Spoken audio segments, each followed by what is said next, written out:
Hi there, everyone.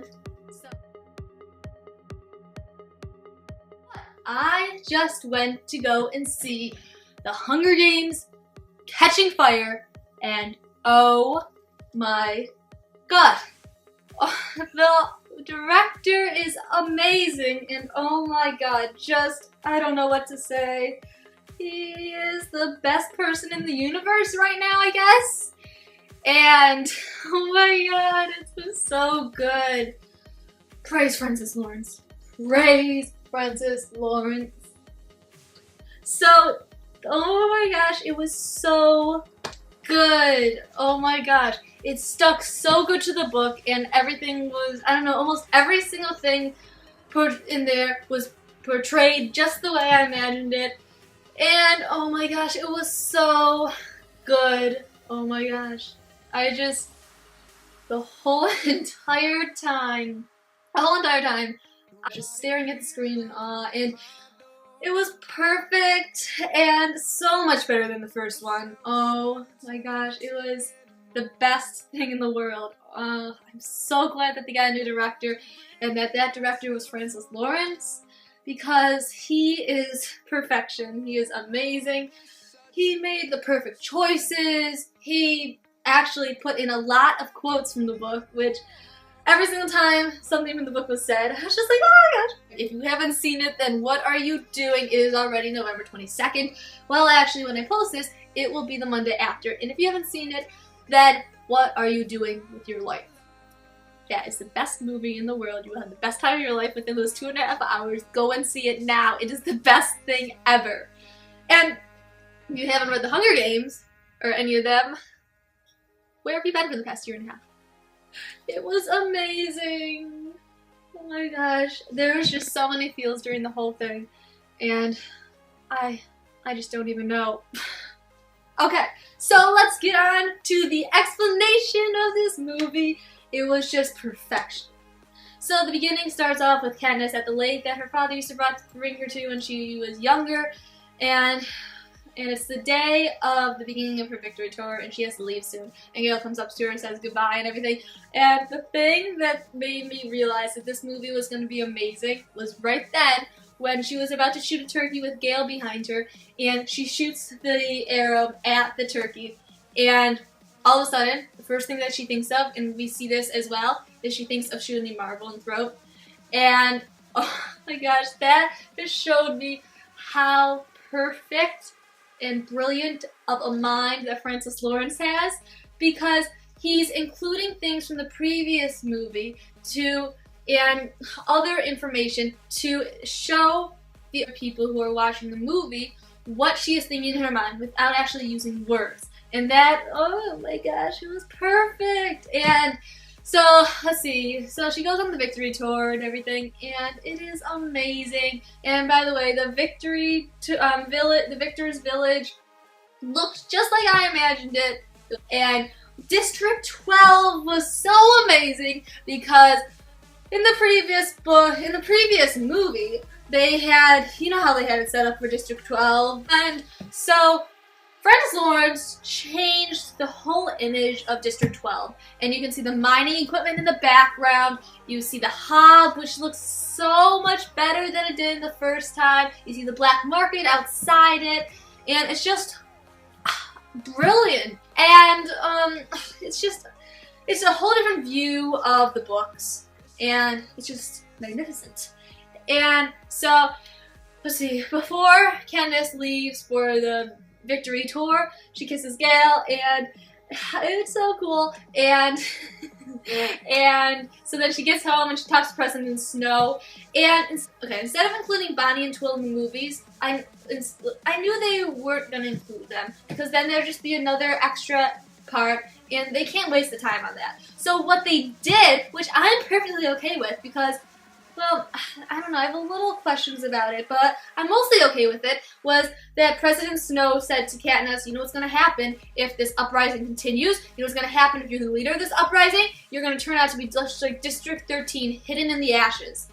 And he just said that there was a District 13 right out there, and I have a little question as to what would be his motive to explain that. That was one thing different in the book, but different from the book, but I still think it's a good idea to get out of Bonnie and Twill to save extra time for the movie. And it was perfect that way because actually they incorporated only the important information, and that really was critical to the whole plot of the movie. And it just was bam, bam, bam, this is important, that's important, that's important, pay attention now, now, now. We don't need this extra stuff, throw it out, throw it out, throw it out. We went through the book, we got out the useless information, the stuff that could be gotten rid of, that would not have changed the plot in any way. And they only include the important information, which I think is perfect, back to District 13. So back on track. So basically, it was perfect. I already said that. So she goes on the victory tour, and okay, so Candace gets mad at Effie, you know, just like in the book, but instead of the train stopping and her talking to PETA when they're outside on the train tracks, she talks to PETA on the inside, which I'm perfectly fine. Once again, saving time. That's another little difference I saw in the movie. And so a few other things like that happen, and so they get to, let's see, District 11, and they see, okay, this is what I just loved, okay, so they showed, like, the fence, like, surrounding the railroad tracks for District 11, and they show, like, all of the peacekeepers' cars and how the peacekeepers keep guard on the people when they're, what do you call it, farming and stuff. And I think that was a really good portrayal showing how different District 12's laws are than any other district, and it just shows the major difference. And it's really quite amazing, again, how Francis Lawrence can just do that and, like, make it look like just how much, it just looked just like I imagined it, that part especially. So they get to District 11 and they're about to make their speech. And so PETA says what he has to say and everything, and Candace says, you know, stuff about Rue and Thresh and stuff like that. And so then, oh my gosh, okay, so the movie was different from the first movie, mostly because it was more emotional and it made the viewer see and feel the emotion more. So when the District 11 citizen was shot, it was just so much more emotion and it was heart-wrenching. And oh my gosh, Jennifer Lawrence was such a good actor in that. She really did look just like I imagine Candace would look when she saw that and freak out, and you know, the terror in her eyes, and oh my god, this is all because of me. And it was just amazing how that could be transformed from the book pages to the movie. And that's not easy to do with emotions. And that was amazing. And so, let's see, continue on through the other districts, and they see the uprising start to happen in the other districts as they make their speeches, but they have to continue it out for the capital. And so they finally get back from the victory tour. What happens after that? So after they, oh, one thing that I forgot to include before they left for the victory tour was as Candace is entering Victor's village, they fixed the cat. They fixed Buttercup because Buttercup was sitting on a statue in Victor's village, and it was an orange cat, just like the book was supposed to be, and not like the first movie. So that's another thing that Francis Lawrence is amazing. He wants to correct the mistakes in the previous movies. Ah, yes, raise you. And so back to after she gets back from the victory. After she gets back from the victory tour. So, what happens after that? So she finishes with the victory tour, and they go to the capital, and to have, like, the celebration. So they're in the capital and everything.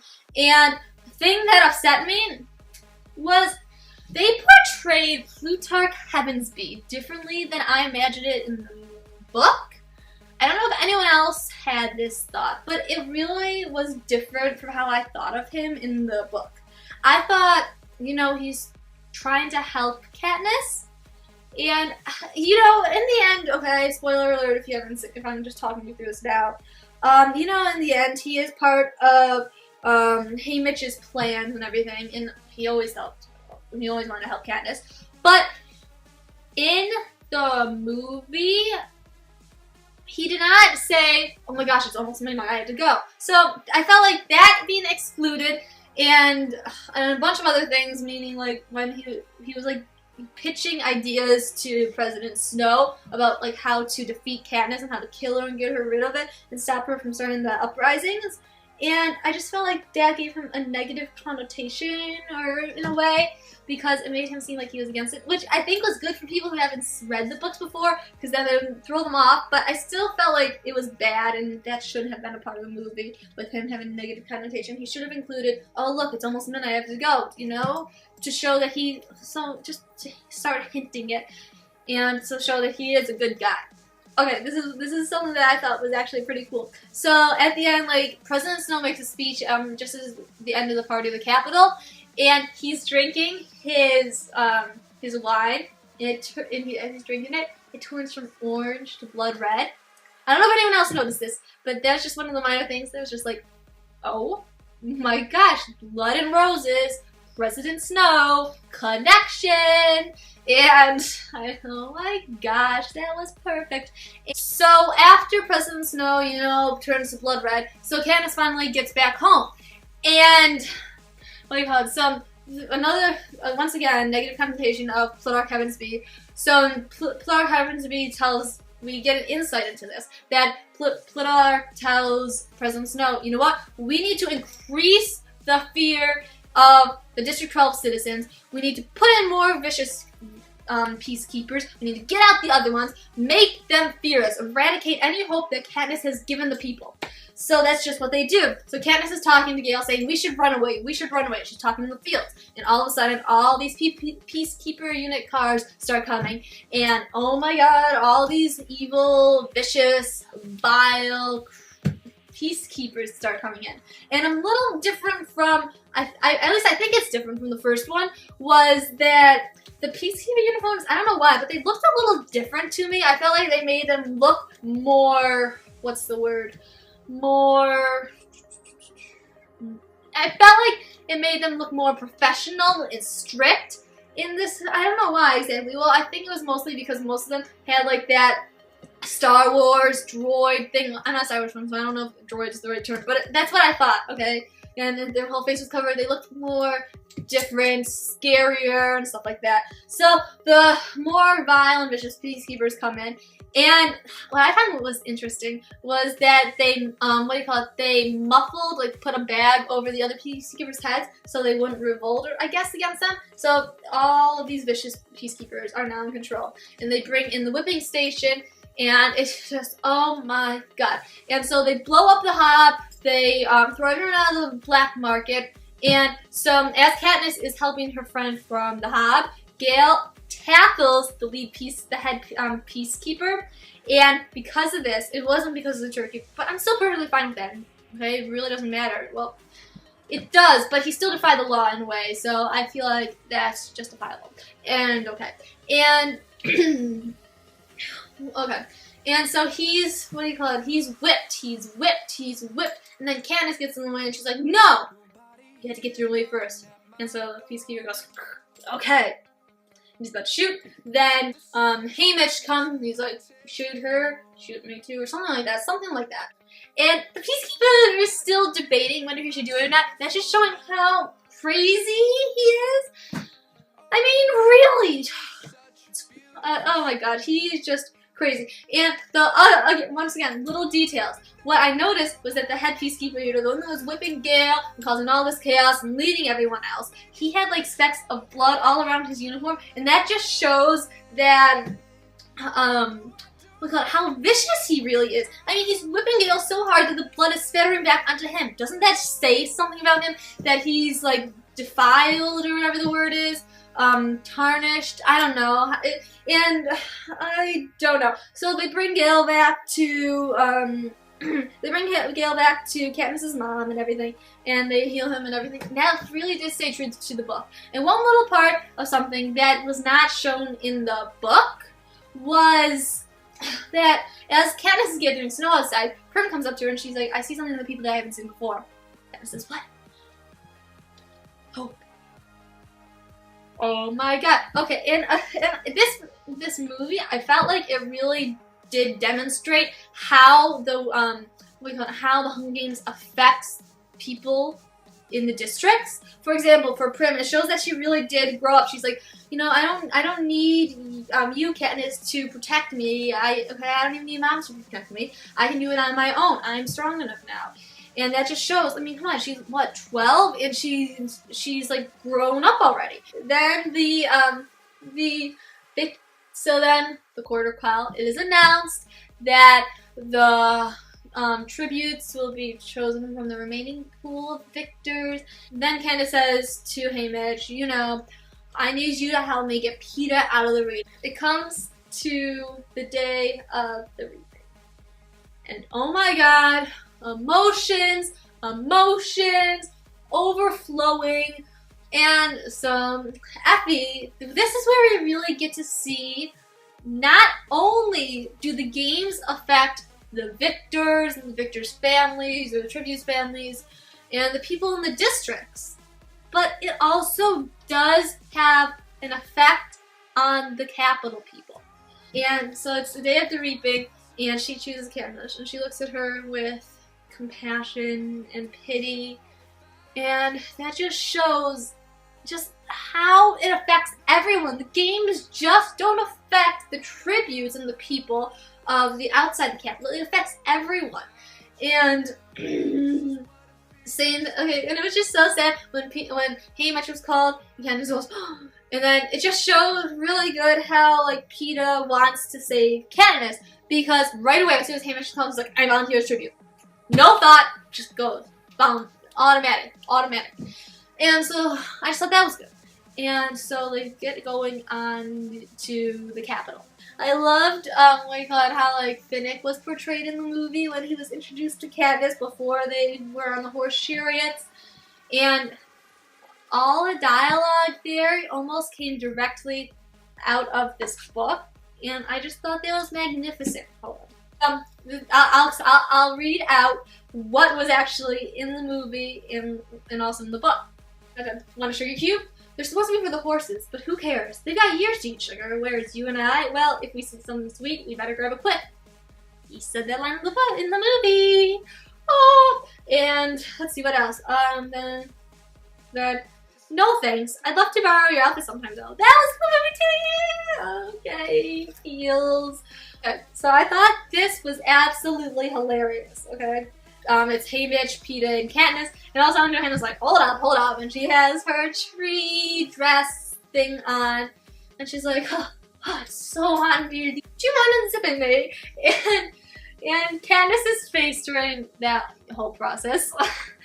Okay, another thing that I noticed was, so after they get up into their room and everything, they sit down for dinner, and the Avoxes are in the background. And the Avoxes look completely different from last time.